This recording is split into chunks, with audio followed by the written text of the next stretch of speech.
numbers, 633 or 4? 634.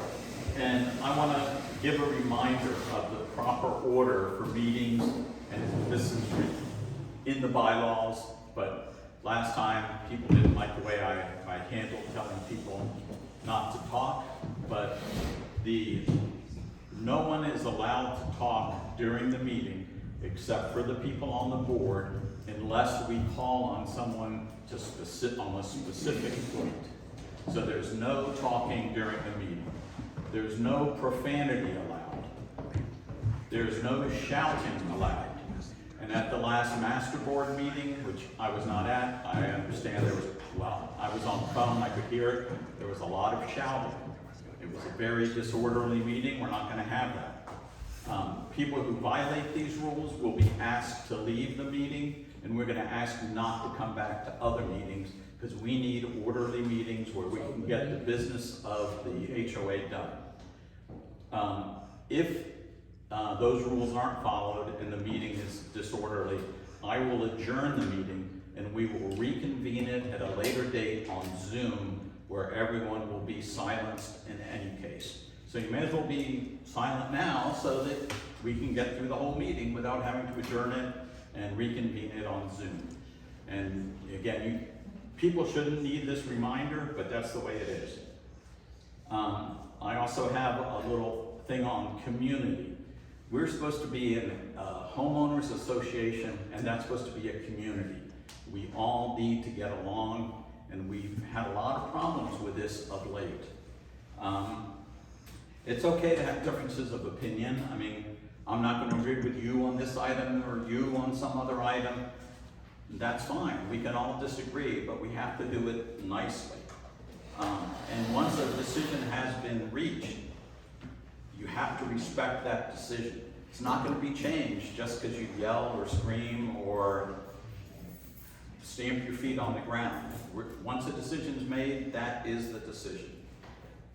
Recently, we've had instances at board meeting of people shouting and arguing at meetings, not discussing, but arguing. That's not allowed. People have purposely provided disinformation to other people in the community. Again, that can't go on. That can't be part of an HOA. We need to protect our property values. And if the word gets out that we're a community where everyone's fighting with everyone else, trust me, the realtors are going to find out and your property values are going to sink. So I don't think anybody wants that. At the last master meeting, again, I wasn't there, but it was reported that someone cursed out some other residents. Again, there's no need to use profanity at a meeting. There's no need to curse out any other resident in this community. Again, you can disagree with them. You can say, I disagree with you. But, I shouldn't even have to give this talk. Social media. Personally, I was never on social media until I moved here. I did it because a lot of our information comes out of Facebook or WhatsApp. But people have insulted other people on the social media. Again, we're supposed to be a community. Say it nicely. If there's trash on the ground, it's not that people are pigs. It's, I saw trash on the ground. Everyone try to keep our community clean and working.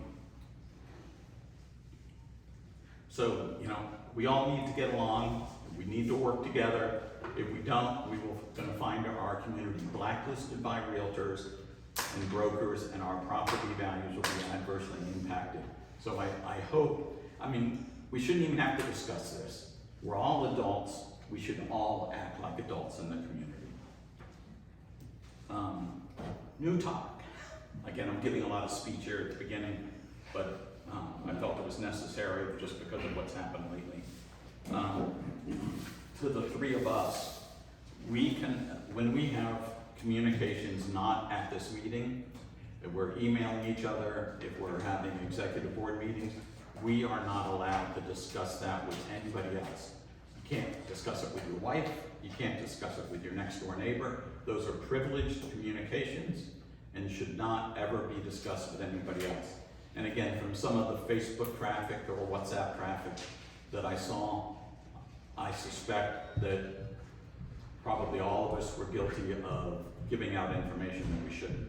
So we need to be much more careful with that going forward. And now, on my agenda that these guys got, I said, Nanda, if you want to make any other comments related to this, feel free, and then I'll ask Kishan the same question. Do you have anything? Kishan? No, I mean, I totally agree with Roger. It's a good reminder for all of us. We are a community, and then we are all each neighbors. So I know we will have always difference of opinions. Let's get along and then move along and then get the business done in an orderly fashion. Let's not do any shouting or anything. I mean, I totally agree. Thanks, Roger, for bringing this up. Okay, now we'll get into the regular order of business. The first item is approval of the minutes from our 2/6 meeting. Yes. I move that we approve the minutes unless there's comments from anybody. I second the motion. Yeah, I have comments about that. On the old business, it was mentioned, we have discussed about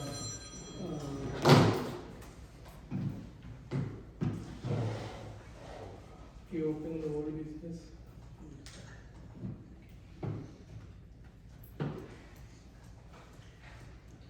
So we never discussed about the current master financials, 80K in reserves, potential note payable for 244. During the old business, we have never discussed any of these master board reserves update. Is that in the minutes? I don't see it. Yeah, this is minutes.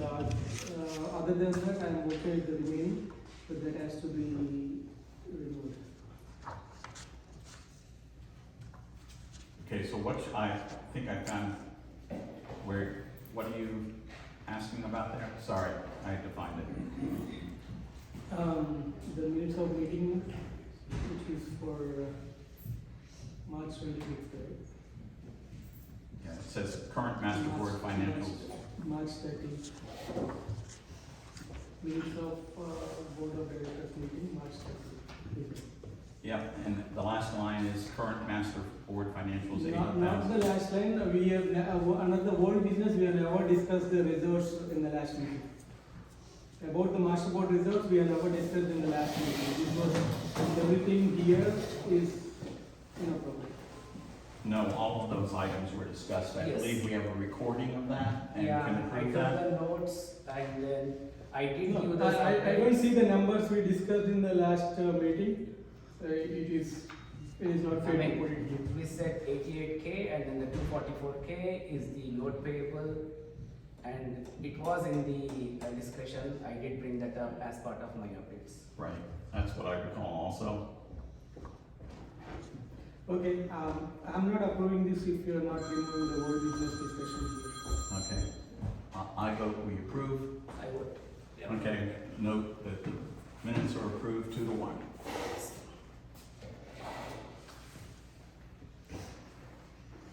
Here we go. The next item is the treasurer's report. How are we on? I don't think you've gotten any updates, but any new updates on late payments? No, I don't have any updates on that, but if the topic for fund transfer, you want to bring it up under the treasury update, then I can speak about it. No, we have that at the end of the agenda. Okay. It's on the agenda. And do we know about how much is remaining after the transfer of the 375 to the master? I have those numbers, I think. Is it about, it's about 325,000, right, roughly? Yes, let me look at it again. I can tell you that during the meeting of the agenda. Okay, thank you. Bob? There you are. Architectural committee update. Yes, people have been busy this month, we've had 11, as of today, 11 new applications for work to be done. 9 of them have been approved already. 2 are still pending because they just came in today, so we're working on them. We're trying to turn these things around as quickly as possible because we know people have contracts and stuff like that they're trying to get pushed through. Also, I would note that there's new guidelines, I think they're out on the portal by now. We tried to take the Lennar guidelines and ease them up a little bit in some cases, give everybody a little bit broader perspective of what would make the community look good and just kind of free things up a little bit from what they were. So take a look at the new guidelines if you would. Yeah. No comments from the audience. You can raise your hand, we may call on you, but you cannot speak. From what I'm seeing, from the date we get the applications from Fieldstone to the date we send the approval back to Christina, we're usually getting these things done in 3 or 4 days. We have two that took us 7 days, and that's calendar days, so 1 week. But in theory, we have 45 days to approve, but we are turning these around as a board as fast as we can, and they are coming in fast and furious, so, yeah, and we have one that was 5 days old that I will tell you got lost in the mix, but as of tonight, it's approved, and we will be sending that over to Christina tomorrow.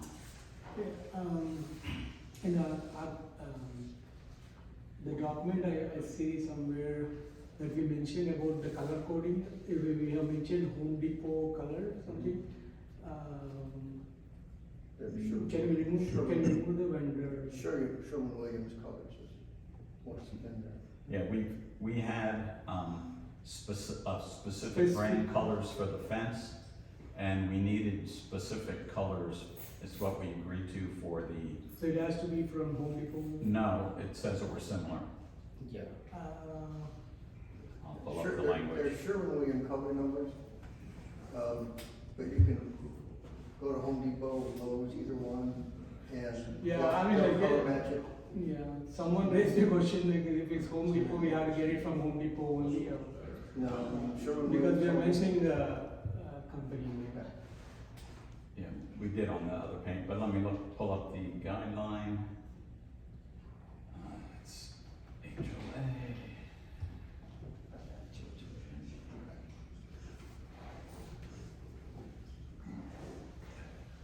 Architectural.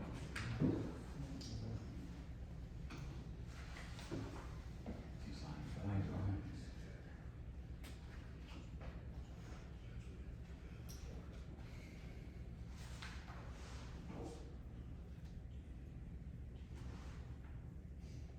That's okay, if it makes sense, that's fine, otherwise, like, if you're putting a company name, it's better to. It says Home Depot Cypress color or equivalent, which means you can go to any vendor. Your color though has to be Still you're consistent referring to a company name. with Cypress. Otherwise, if you don't have something you can compare to, you don't know. So it has to be a brand. And we did the exact same thing with the paint colors, and those have been in since Lennar was in charge. It came up recently, and I know I wasn't aware of it, and I don't know if you guys were. The Carriage Cove, which is the circle, has its own architectural guidelines, and it only covers some of the items, but not all of them. Does anybody here live on Carriage Cove? Nope. But we need to decide whether we want to take a survey of those people or just make an edit to the document. The big difference that I saw, and I haven't read it line for line, is that because their lots are smaller than ours, or than everybody else's, their setbacks on their fences are different. They're allowed to go right up to the property line. But we changed for everybody else other materials they're allowed to use, and that did not get picked up into their guidelines. But what I would like to do is try to get hold of a couple of people who live there and speak to them, take a survey before we change those guidelines, but I don't know what you guys think. Again, we could just make an edit to the document. My opinion is we have to, we didn't change the remaining laws, mostly like only vinyl we introduced it, other than that we didn't change it anything drastically for other components. specifically these homes within the circle, if we allow wooden fence, that would be blocking the view for the other homes and entry view of the community. So probably, I say we would stick to what we have right now. Well, we need to change it because, what's been happening is I don't think anyone, again, I'll go back to the architectural committee. Were you guys aware that there was, is that it's No. better to, I mean, Not until a week or so ago. yeah, exactly. Same with me, is we just weren't aware that those are there. So we either need to update those so that they're consistent, to some degree consistent. There's gonna be the inconsistencies, and we can call those inconsistencies out. But we either need to change theirs to update them. I mean, there's still reference Lennar that's the most basic example, where ours have now been updated that it doesn't reference Lennar as the person you go to see if you have a change. So we either need to update theirs or incorporate theirs into ours. But we can do either of those. But again, I would start with a survey of the people who live there. Yeah, we can do that.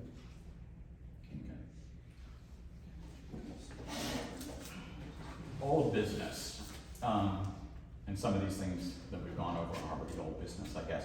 Pine straw, everyone should have gotten their pine straw delivered in place. So that one will come off the agenda. The Comcast, I'm sure you all know that it's ongoing finally, after the alleged January start that we're gonna have, because everything's a mess. So that is ongoing. There have been reports of damage. Kishan, he lost his internet this afternoon and it won't get repaired till tomorrow. So again, if anybody has phone, gas, electric, whatever the other one is, AT&T interruptions, you need to tell them as soon as you can. You need to call it in, report it to everybody. Report it to Christina. Go ahead. As a former member of the National Association, I'm the one that entered into the agreement. You need to go back to the agreement. They are supposed to have immediate, same-day response from the utility companies, including AT&T, if they damage the equipment. And that's supposed to be in place, and that's part of the initial agreement. And if you need me to get involved with Susan Arthur from Comcast, who we can do that. But that was part of the agreement, that they would put out special phone numbers for residents to call that would get them directly to AT&T, and AT&T knew that they would be responding. That was part of the agreement that we had with Comcast. And they're also supposed to put up, has anybody ever gotten a door notification? Okay, I complained to them about that the other day because they were supposed to be doing that and they weren't. I know I didn't get one.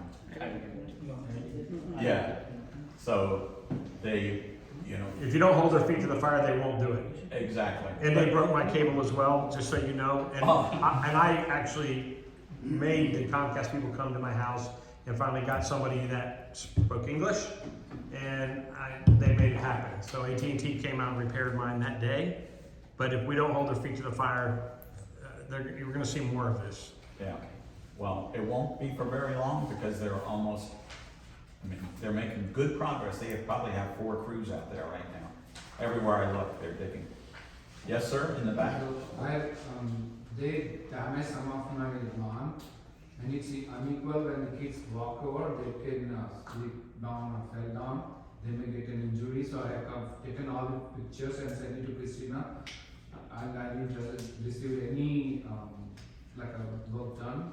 It's been almost a month. I just want to bring it up to you guys. Okay, if you will send it to, who else? Do you have any of our email addresses? I'll give you mine. After this meeting. Okay, send it to us also. Again, all these things have to be reported to as many people as possible. And I have the foreman's phone number, I have the home office scheduler's boss's phone number, so I've been in contact with them as well. And we'll see what we can get done. Yes, ma'am? So we did get one of those door flyers, and proactively, my husband called and spoke to them, and they said straight out that whatever damage they do, they are responsible for, that they will handle. Yeah, So, yeah, at least you got the phone numbers. Again, because they don't put those on every door, then those people don't have a phone number to call.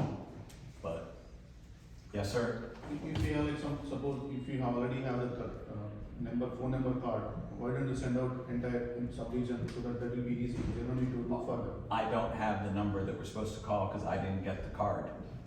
I'll send it to you. Okay, thank you. That is a simple. Yeah, well, or if somebody will just do a Facebook and a WhatsApp notice, you know, that'll cover 99% of us. Might be like, you can request to send one simple email to members, all the owners will get right. That's one way, simple one way, one email. Yeah, okay. And Alan? I do have the project manager's phone number for those of you that want it. It is 678-300-7368. Repeat that again. 678-300-7368. That's Steve Enfield's number. Okay. The next item is as some of you know, most of you know, during most of the winter, the bathrooms here were not accessible to people who are playing tennis. We put up a temporary fence. Now that the pool's gonna open on May 1, we need to take down the temporary fence. I am gonna be here this Saturday at 10 a.m. and anyone who wants to volunteer to come help me, I would greatly appreciate it. Otherwise, I'll just get it done myself. And if you have a 1/4-inch nut driver, they're not put together with screws, they're put together with, or they're not with screws with the points on them. It's a nut kind of. I have a nut driver, and to be honest, I'm betting I could pull all the nuts there in 10 minutes or less. It's not that many, but it's more the carrying them and putting them where we want to store them. So again, anybody who wants to volunteer, I'll be here at 10 in the morning on Saturday, and I would appreciate the help. If we have 4 of us, I bet you we're done in 15 minutes. I mean, it's a short job, but it might be a heavy job. I just don't know how much those sections weigh. Next 2 meetings scheduled for May 8th and June 19th.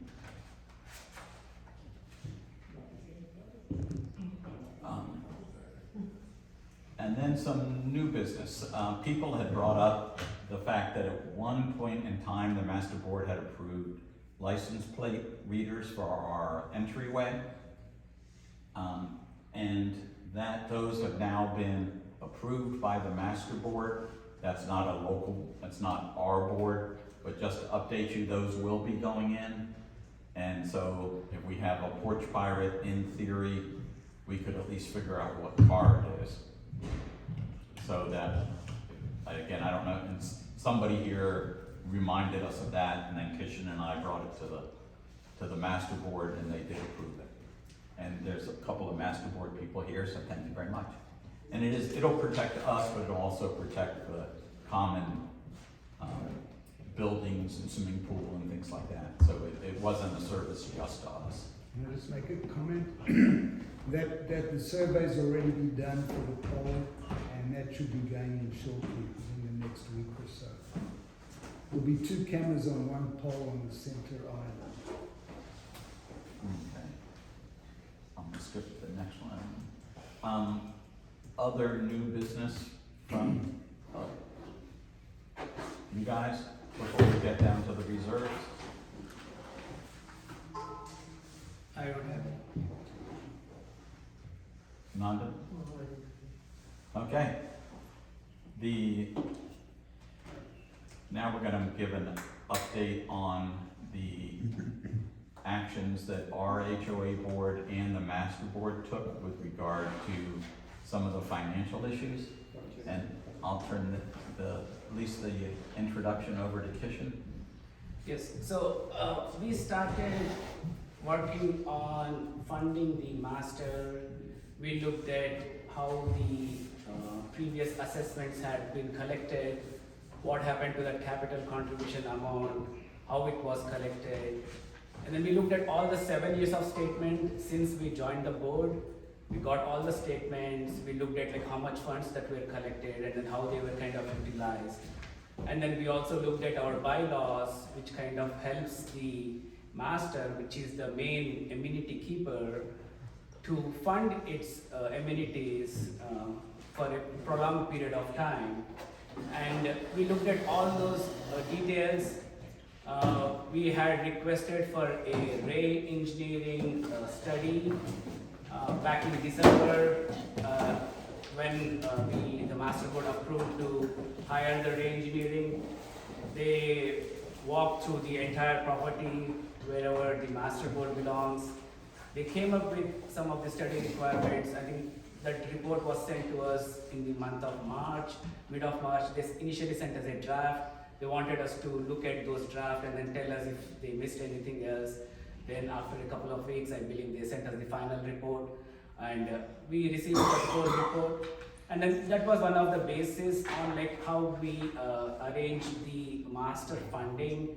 But before we did that, we wanted to make sure like we are not violating any of our bylaws. So what we did was like we initially said like, hey, the concept was like the capital contribution amount, which is supposed to be collected at every home sale, is to be distributed between the homeowner association and the master association. For the past 7 years, none of that money were being distributed. Why NR did it, what was their thinking, we don't know.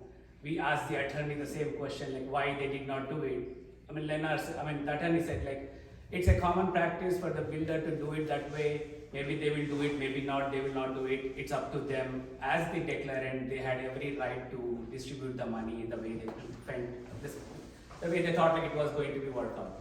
So that's what they did. We could not find any fraud in that. Even if it was there, it was a worthless job for us to pursue to get any of those things corrected through Leonard.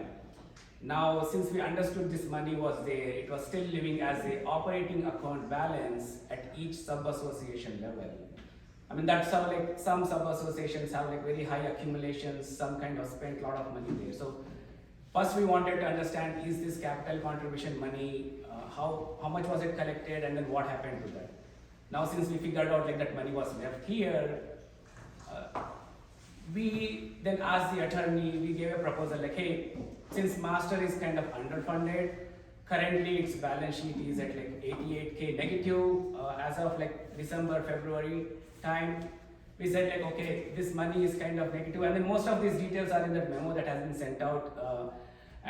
We said like, okay, we gave the attorney one approach saying like, we want to fund it in this way. What do you guys think?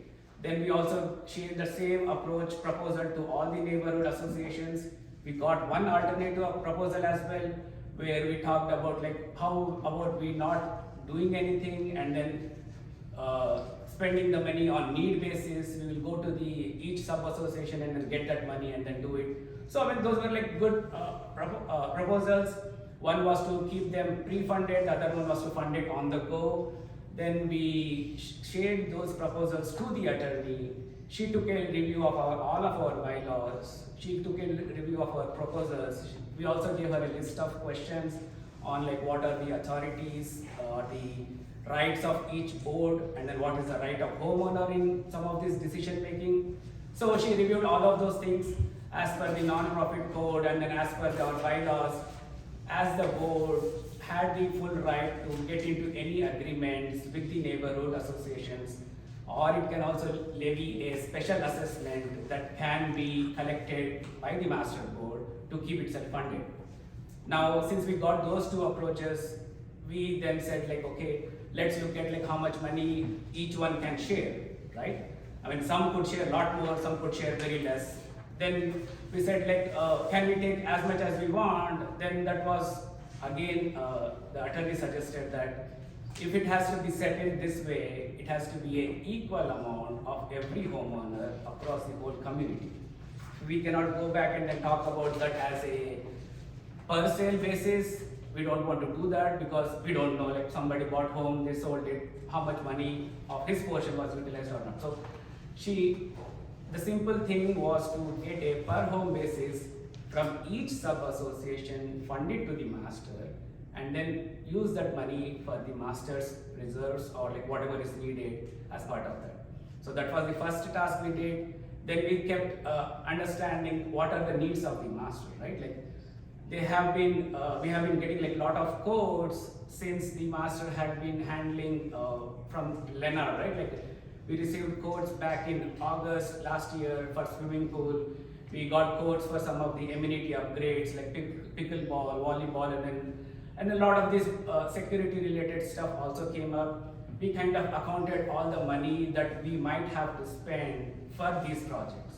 So we had the baseline of the reserve study. What did the reserve studies tell us?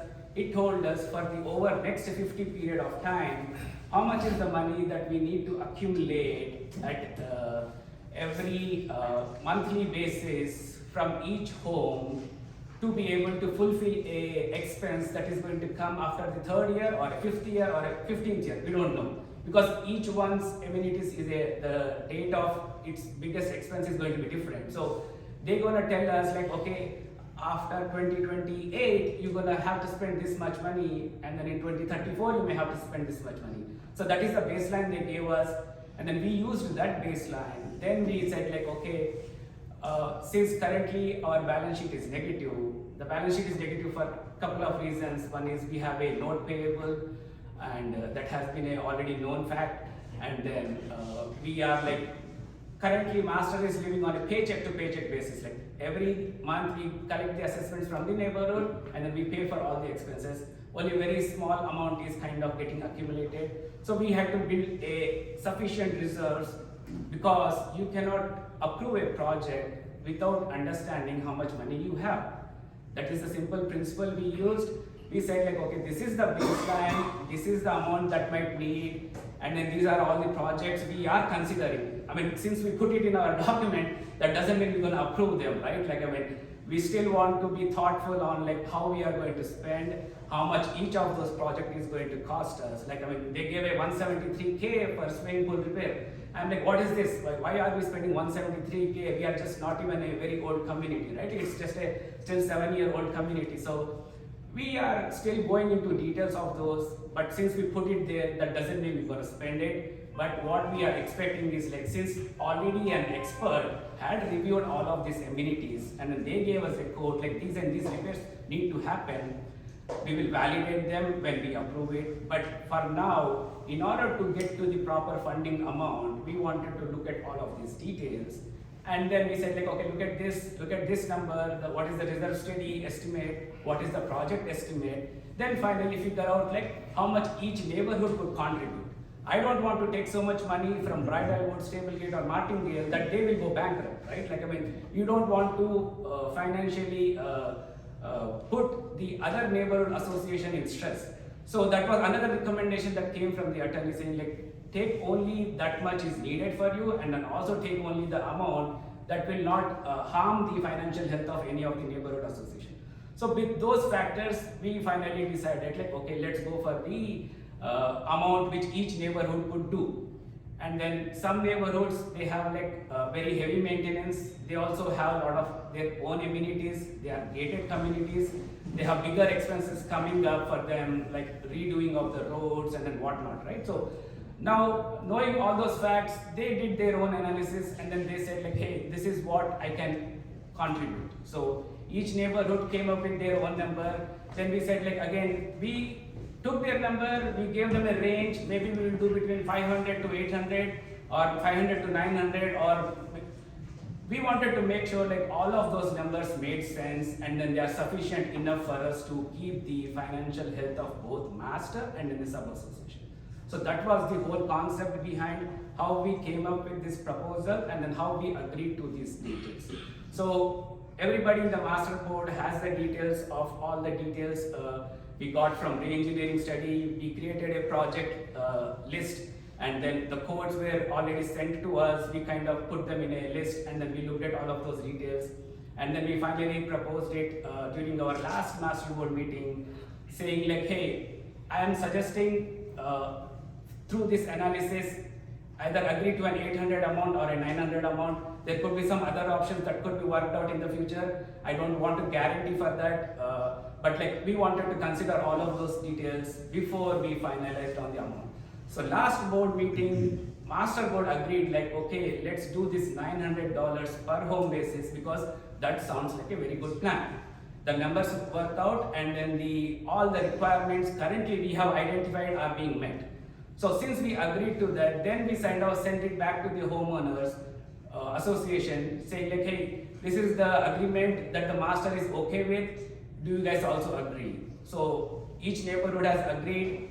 With some of the neighborhood, we had some conflicts there, but then eventually the board has to do an agreement, and then out of all the neighborhoods, we took the voting, and then everybody agreed via email, and then we finally said like, okay, let's agree to this amount so that the amounts can be transferred.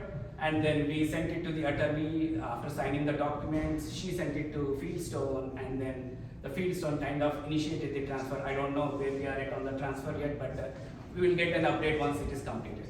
So this is all the process which we conducted and then concluded last week. Today what we are giving you as an update with that memo is that the transfer is completed. We know like we have properly funded both master and then the sub-associations. We think to our best knowledge, there is no harm to any sub-association, or we are in a good shape with the master. So this is all the task we have done, and I guess if anybody else wants to speak more. I will let you speak in just a second. And I will just say that all the other boards voted unanimously to do the 900. Our board was 2-1, but we still voted for it, and so that's, again, it's kind of a done action at this point. It's not, can't be rescinded or won't be rescinded. Nanda, I think you want to speak at this point? Thanks for all the details. My point is like when this was discussed during the last master board meeting, the number 900 came out since the last April 1st of the meeting. So from 10 days now, why is it that so like you wanted to move the motion over the email? It has to be discussed in front of all the homeowners. They need to understand first this information has not been sent to the homeowners, and over the discussion somebody might come up with some new point, right? So it has to be fairly distributed. It has to be fair discussion in our board meeting. If you see the attorneys here, I'm not going to go through all this attorney thing, but the main functionality of these boards, I would like to say for everyone to understand, these are different entities. Each one is an entity that comes under one umbrella of a community. So every community has its own rights to take its own decisions, and master board can overlook when there are any misfunctions or you see any of the actions that they're not unified or might impact the other subdivisions. So once you have that information from the master board last time, it would have been proper way to put it in the board. Like, you see, if it's anywhere 2 or 1, why don't you wait for 10 days to discuss in the board meeting? It would have been more appropriate. The way of doing is appropriate is one of the questions I want to ask you. Why did you move that? If it's a fair assessment, why did you move that over the email instead of discussing here in this meeting? That's because we don't have to is the answer. The board needed to take action. Under the bylaws, we're allowed to take votes by email. And so we followed proper procedure. This has all been run by the attorneys. Everything we did was correct. And just because you don't like the answer is not a reason to say it was done incorrectly. That's simply not true. Yeah, no, you have if you have the authority to take it. I'm just questioning the fairness, whether this is such a huge amount transfer happening. I do understand the needs for master board, and there are something which we need to also bring up, like the payable note, which is 242K, which master board inability to bring that from Lennar as of date. So these are the reasons, and one plus and minuses are always there. And when you talk about the re-engineering assessment, that was only about the properties like pool and and the other amenities like tennis court and other stuff. So it has to be a proper financial reserves assessment, which we are expecting. I think every homeowner is expecting since last 1 year, since we get it from Leonard. Even myself as a homeowner, I wanted to know what is the actual reserves for required for the master board, which has not done. Like, I understand that there is severe need for the master board, I do agree, but why that has been not done since till now? So I don't know, you used to be on the master board and you didn't do that. So thank goodness we have a new master board and it got see, done. Roger, this is nothing personal. Well, no, you're complaining that it wasn't done before, and it was. When you No. said you, when you Okay, said one you, at a let me time, you complete. go first. Please, when you said you, let me complete it. There's nothing against the master board. Everyone is friend of me. Kishan, you or Bachi, they are good friends of me, right? We are in a friendly community, but the questions when raised, you might get a proper answer. It has to be fairly answered. It's not pointing out on me, I'm in the master board. By the time I was in the master board budget has been approved. So you could have done the analysis at that time, correct? Yeah, that's what Yes, you could have, the but did anticipation- you? Did you? Did you? It's not an No, argument. you did not. It's not an We argument. hired It's an not a- engineering, Yeah. wait, let me talk. We hired an engineering firm who specializes Okay. in this type of Okay. work. Okay. Let me finish. No, you Who- may- Let me finish.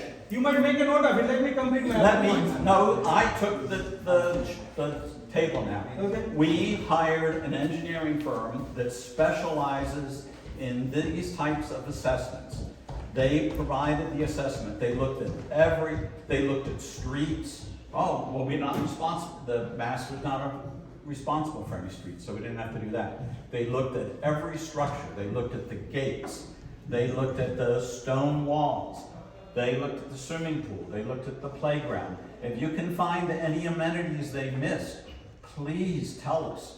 But we all reviewed that and are unaware of any amenities that they did not cover.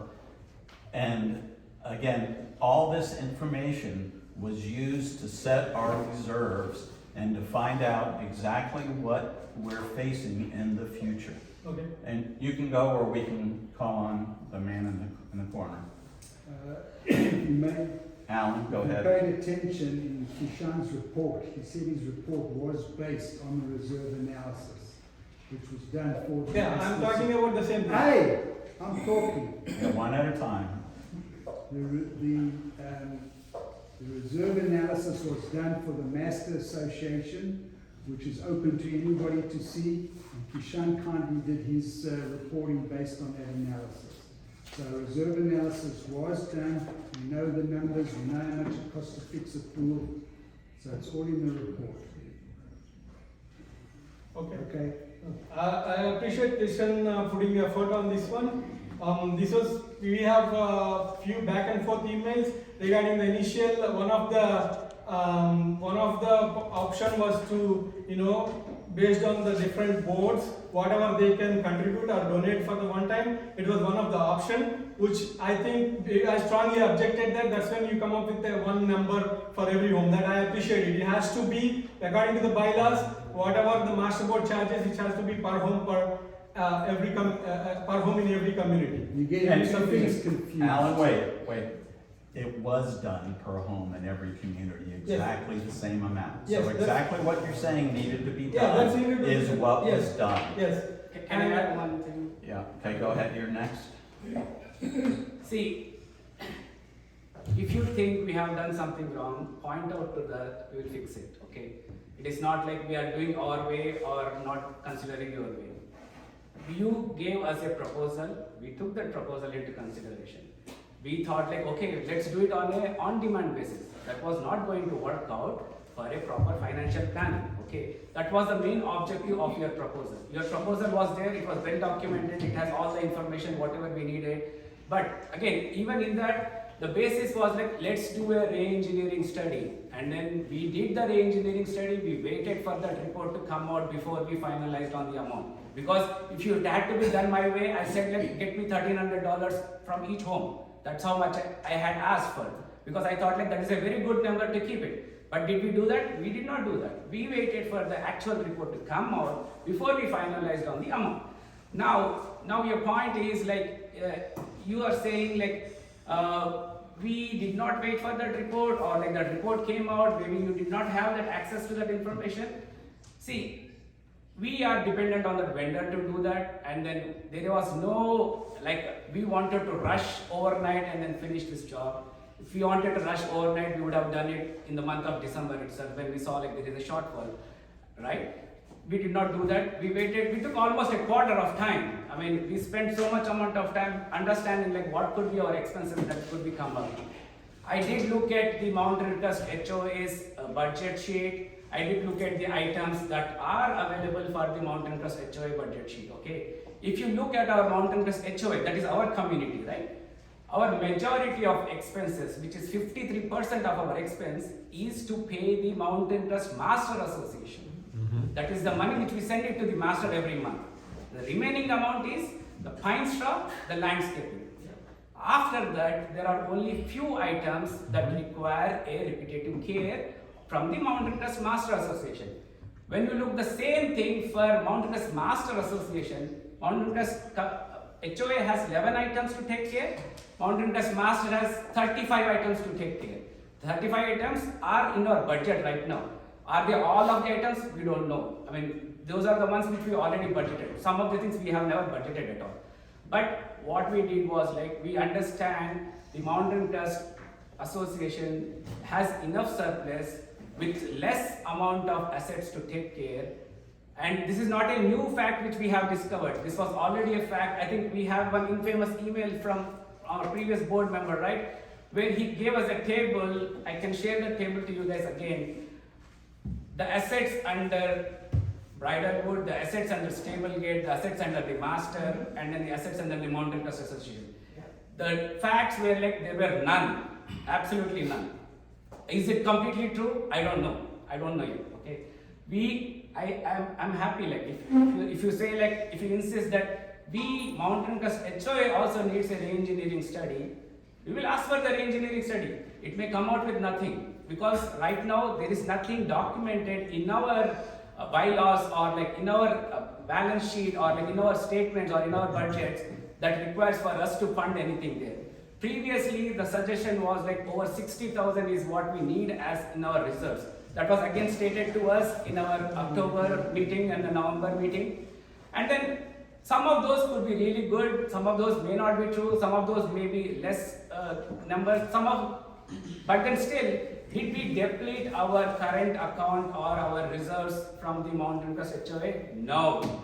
We have more than 50%, about 300K is still left with our money. Okay. So, and then that is still the most amount of money than any other neighborhood association. So, can we make use of that money for some of the better things? Maybe we can help budget our things properly, right? Now that we know like we don't have to pay master a lot more money, because when you see the 53% expense of any item, you need to understand like can this grow? If 53% goes another 5% up, you have to pay a lot more. Now if 53% is what my biggest target as a treasurer at the master board is to control that one from going more and more.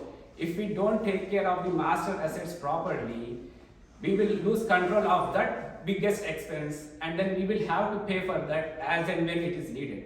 So based on those things, we decided like, okay, this is the best amount, this is the best solution that we all should agree on. This is best for the Mountain Crest, all the neighborhoods, including the master, to keep in a financial healthy situation. Let me put it what is my approach on whatever Kishan said. Since the December, there are different items, like master board has a number of things, subdivision has a number of things. During December assessment, 1350 was per home assessed.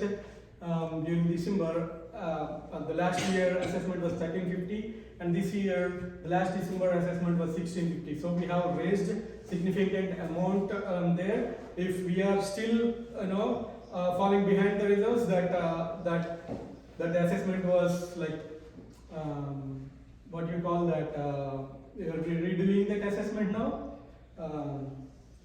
I mean, are we at the stage of going to redo that assessment, or we will do it when we do the budgeting at that Right. point of time? Right. But right now, the budget is already set. This one-time funds transfer is going to help us make a more proper informed decision when it Right. comes to the time in the month of Right, November. that gives the answer. If you are doing this without proper analysis of complete financial reserves study, right? Because the property management, they do the property analysis, and financial only when comes to the professional reserve study, that comes to the entire budget, what are the metrics that required to be done for a 1.1 million budget of Mountain Crest community. And I'm responsible as a treasurer for the subdivision, which is bigger budget than the community, which goes to 1.3. Now when you are calculating 1.3 million versus 1.1 million, if you say 1.1 million need 900K in the reserves, how much 1.3 million required in the reserves? Now if they are if it was burden for the subdivision, now right now we have from the subdivision we have 762K. Now with this amount of 900 per home, we may fall under 350 something, 350K. So according to the, you cannot be it's a personal opinion or a perspective. It has to be a proper study. It has to be a proper study, which even the subdivision needs it. Then subdivision cannot fall under money now, right? It also depends on the home values, right? It's not just the master board. I'm also part of the master board. Master board in the community. I play tennis. I want the courts to be prepared very soon, right? It's not that the point, right? My point is, if you are doing an assessment, why we are not going for a professional reserve study, which gives a complete picture. Now when you say like attorney, this is not the attorney solution. Attorney was approached so that they need what is what we required for the master board was put in front of the attorney. So based on that direction he gives it, and he clearly mentioned that each subdivision is a separate entity and they have their own decision making process.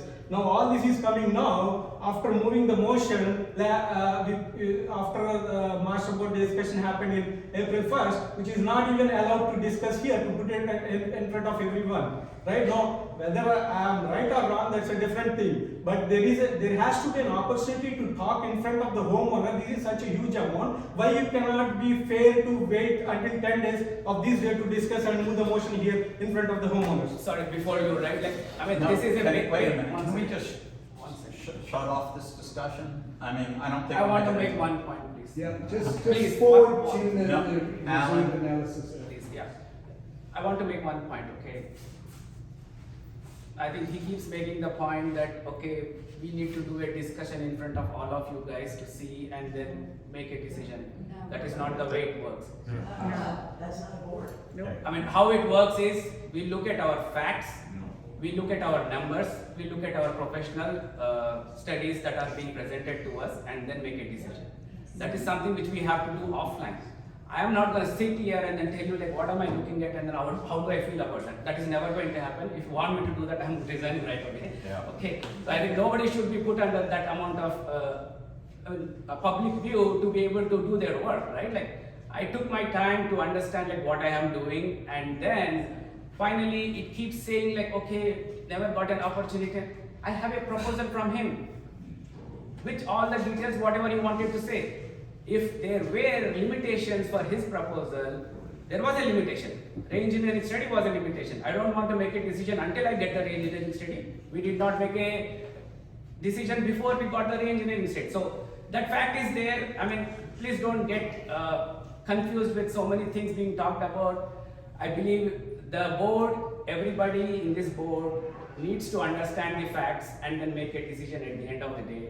There will be a difference of opinions, but each board member is entitled for his decision on the facts the way he understands it. Mr. President, we have a point of clarification though, on this $900 that you guys came up with. It was referred to as an assessment. Is that simply a transference of money out of this association to the master board and is not a true assessment at this point? Correct. Okay. I would love to say a lot more, but you want to close the subject? Yeah, I think we're beating a dead horse now, we're just No, repeating ourselves. one last comment. One last comment, One last comment. 2 minutes, and then it's shutting off or adjourning the Yeah, meeting. the key point here is the discussions happened all through what, to my understanding, they're done on an executive meeting. So if you read the bylaws, I just wanted to, like, I'm not over-educated on this topic, but see, it's a great experience since the last 1 year. I have gone through so much of documentation, understanding this, how it has to be functional. Now, executive meetings are not meant for, to my understanding, they are not meant for business discussion. There is no executive meeting word in the bylaws. It is an executive session when there was any internal board issue or any personal in between the meeting, we can take a break and have to honor that one. Now, when you talk about the business, this is a business. Like, you cannot say we discuss offline. It has to be in front of the homeowners. Now, this is such a huge amount. I'm telling that again. It has to be discussed in the board meeting, regular board meeting, or it has to be discussed in a special meeting with an agenda, send it across to the homeowners. Right? It cannot be discussed on executive meeting. If you wanted to go through the bylaws, it is illegal to do the business in executive meeting. Okay, we're gonna consider this over. I will just point out that the lawyers agreed with the way it was done, so I think they understand the bylaws pretty well. We have one other issue that's, I'm gonna call it reserves related. Again, it's like, is it an assessment or something else? The language may be a little loose, which is the capital contribution. I'll start it and then you can correct me, or you can correct me.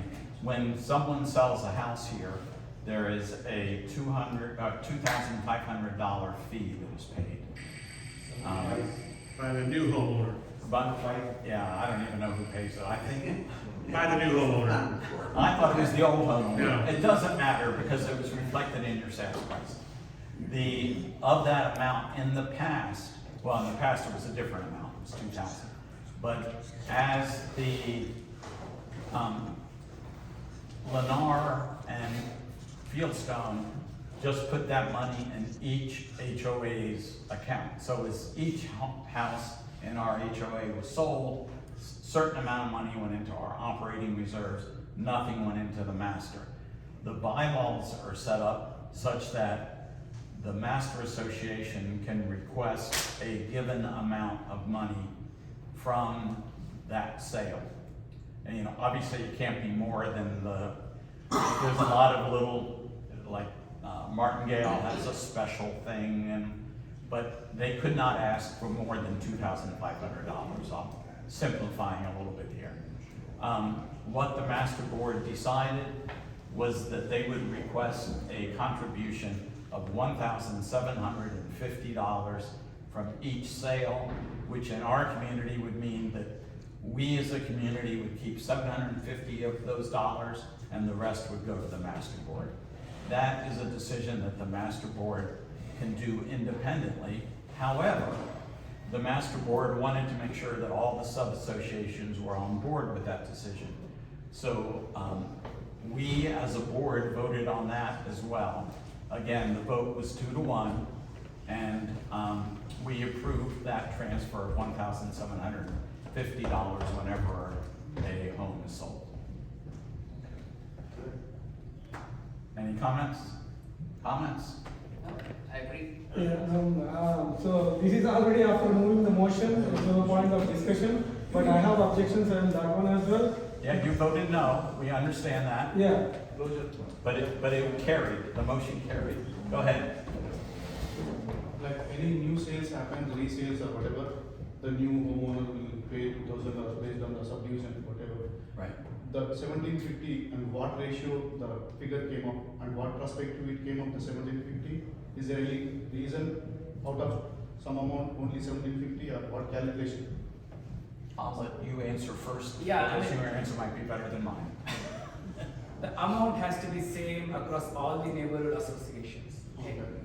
Now, when we look at in the future sales, the sales are going to be very less compared to what has already happened so far. Okay?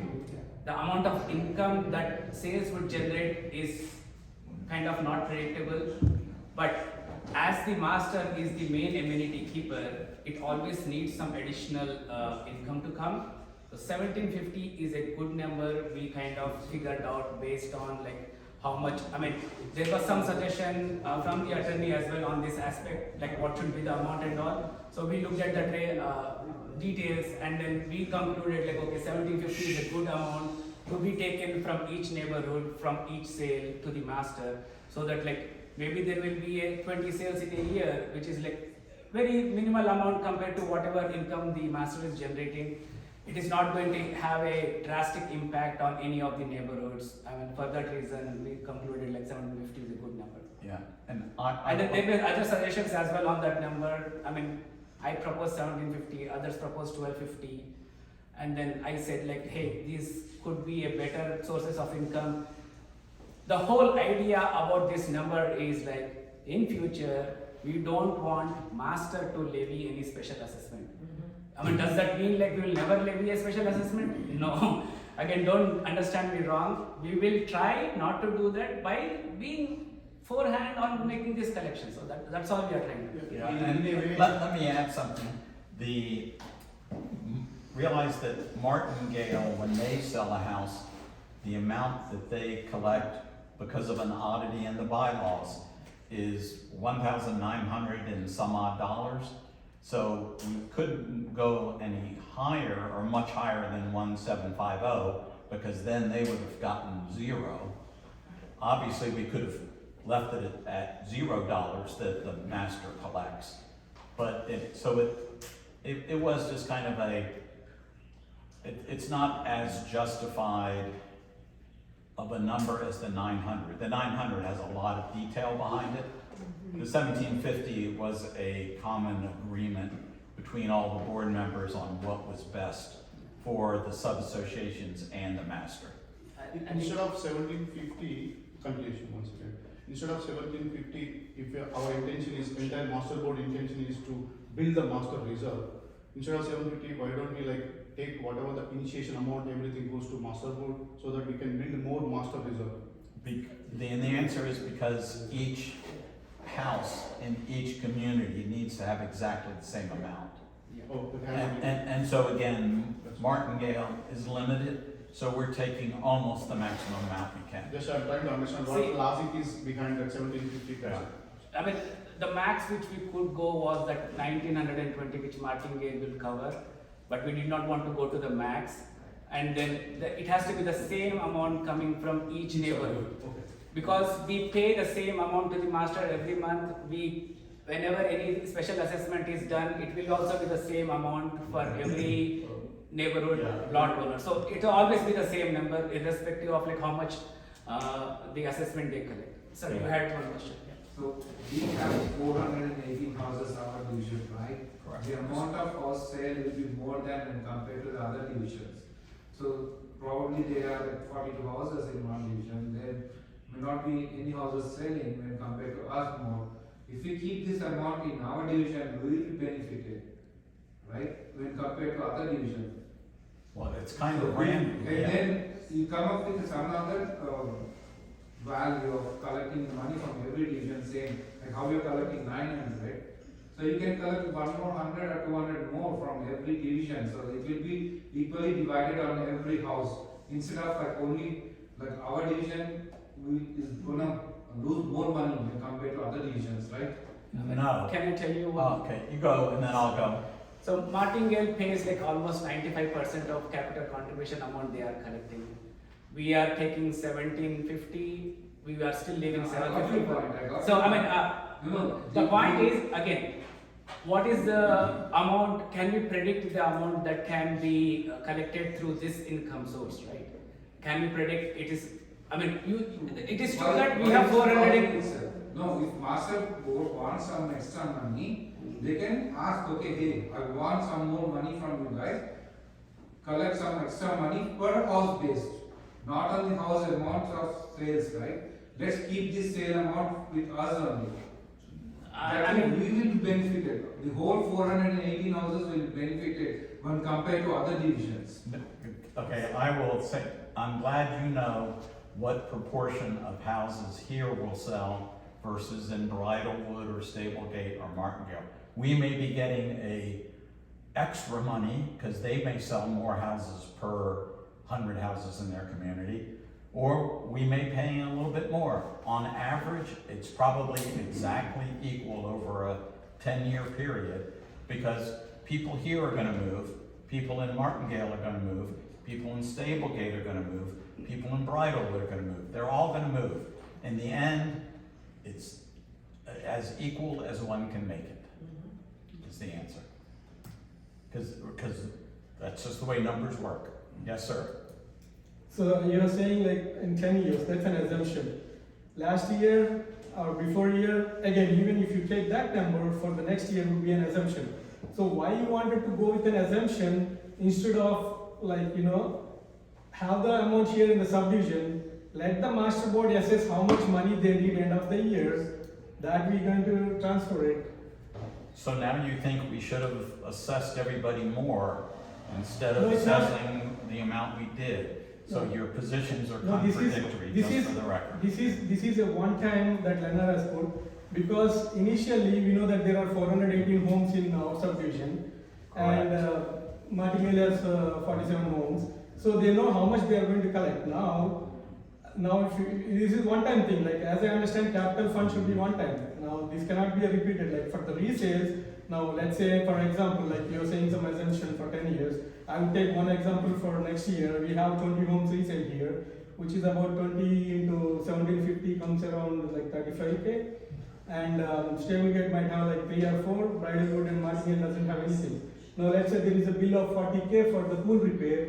We are paying that, the entire amount goes to the pool repair, and Martingale and Bridlewood gets it for free. Sorry, that's not how it works, but that's okay. Okay, I think now the official board meeting is gonna be declared over. I'm adjourning the meeting at 7:40, just a minute. So the meeting is adjourned. Yeah. We're going to keep the same rules we had before on people talking over each other and adjourning, but we now have You had time. some questions. Yeah, but we now have time for homeowners' questions. Yeah. 2 quick questions. Last meeting, we talked about the traffic lights. I was wanting to get an update to see if we are going to get a traffic light or anything else. And the other thing was at the last meeting, we talked about the property in front of the community that was owned by Lennar but hadn't been turned over to the to us. On the Lennar, there's been no progress made on that as far as I'm aware, and I would be aware.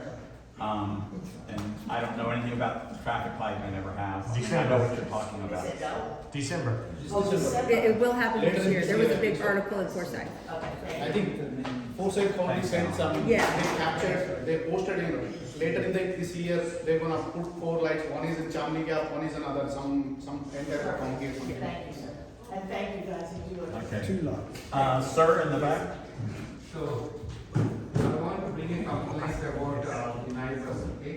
About the what? I'm sorry. One of the neighbor in this community. You wanna have a private meeting about the No, complaint? I'm fine, this is a fluent and clear. Just come a little closer, then they can hear properly, whatever you want. So, I have partially completed the approved project, okay? At the end of the project, I have a small change, in which, so I did not build anything. I want to take approval from the board and then construction starts. Thank you. So the stones were there, okay, because I brought the stones and then kept it up. And there's a person, Jeffrey Lynn and Paula, I'll give their exact name. And Paula Jean, their wife and husband, they were taking videos of